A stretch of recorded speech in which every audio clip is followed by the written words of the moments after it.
All Kerala tailors association Eriyad unit വാർഷിക convention CV. ജയരാജിന്റെ അധ്യക്ഷതയിൽ ജില്ലാ വൈസ് പ്രസിഡന്റ് ജോസ് തേറാട്ടിൽ ഉദ്ഘാടനം ചെയ്തു.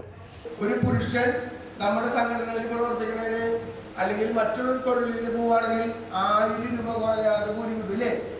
കിട്ടില്ലേ? കിട്ടും. ആ സ്ഥാനത്ത് ആ കണക്കൊന്നും നോക്കാതെയാണ് ഇന്ന് നമ്മുടെ സംഘടനയ്ക്ക് വേണ്ടി ഇവിടെ ഇരിക്കുന്ന പ്രവർത്തകരൊക്കെ പ്രവർത്തിച്ച് നമ്മുടെ സംഘടന ഈ രീതിയിൽ എത്താൻ കാരണം എന്തുകൊണ്ടാണ്? നമ്മുടെ മുൻകാല പ്രവർത്തകരുടെ പ്രവർത്തന ബലം കൊണ്ടാണ് നമുക്ക് കൂടി ഇരിക്കാൻ പറ്റിയത്. ആദ്യം എറിയാട് യൂണിറ്റ് ഉണ്ടായിരുന്നപ്പോഴൊക്കെ ഇത്ര സൗകര്യത്തിൽ നമ്മൾ യോഗങ്ങളിൽ ചേർന്നിട്ടില്ല, ഇല്ല.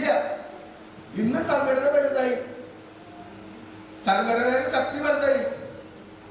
അതുകൊണ്ടാണ് നമുക്ക് ഈ രീതിയിൽ ഇന്ന് കസാരയിലൊക്കെ ഇരുന്ന് കാറ്റുകൊണ്ടിരിക്കാനും വെളിച്ചത്തിരിക്കാനൊക്കെ നമുക്ക് സാധിച്ചത്. പഴയ കാലത്തെ പ്രവർത്തകരുടെ ഗുണം കൊണ്ടാണ്. അതുകൊണ്ടാണ് സംഘടന ഇങ്ങനെ വളരാൻ കാരണം എന്തുകൊണ്ടാണ്? നമ്മുടെ സംഘടന രൂപീകരിക്കുന്ന കാലഘട്ടത്തിൽ ഒരു രാഷ്ട്രീയ പ്രസ്ഥാനങ്ങളും തയ്യൽ തൊഴിലാളികളെ സംഘടിപ്പിക്കാൻ തയ്യാറായില്ല. എം ഐഷാബി, ഇ.എ. മുഹമ്മദ് അഷ്റഫ്, സുഗന്ധി ശ്രീനി, സാജിദ നാസർ, അബ്ദുൽ ഖാദർ എടവിലങ്ങ് തുടങ്ങിയവർ സംസാരിച്ചു.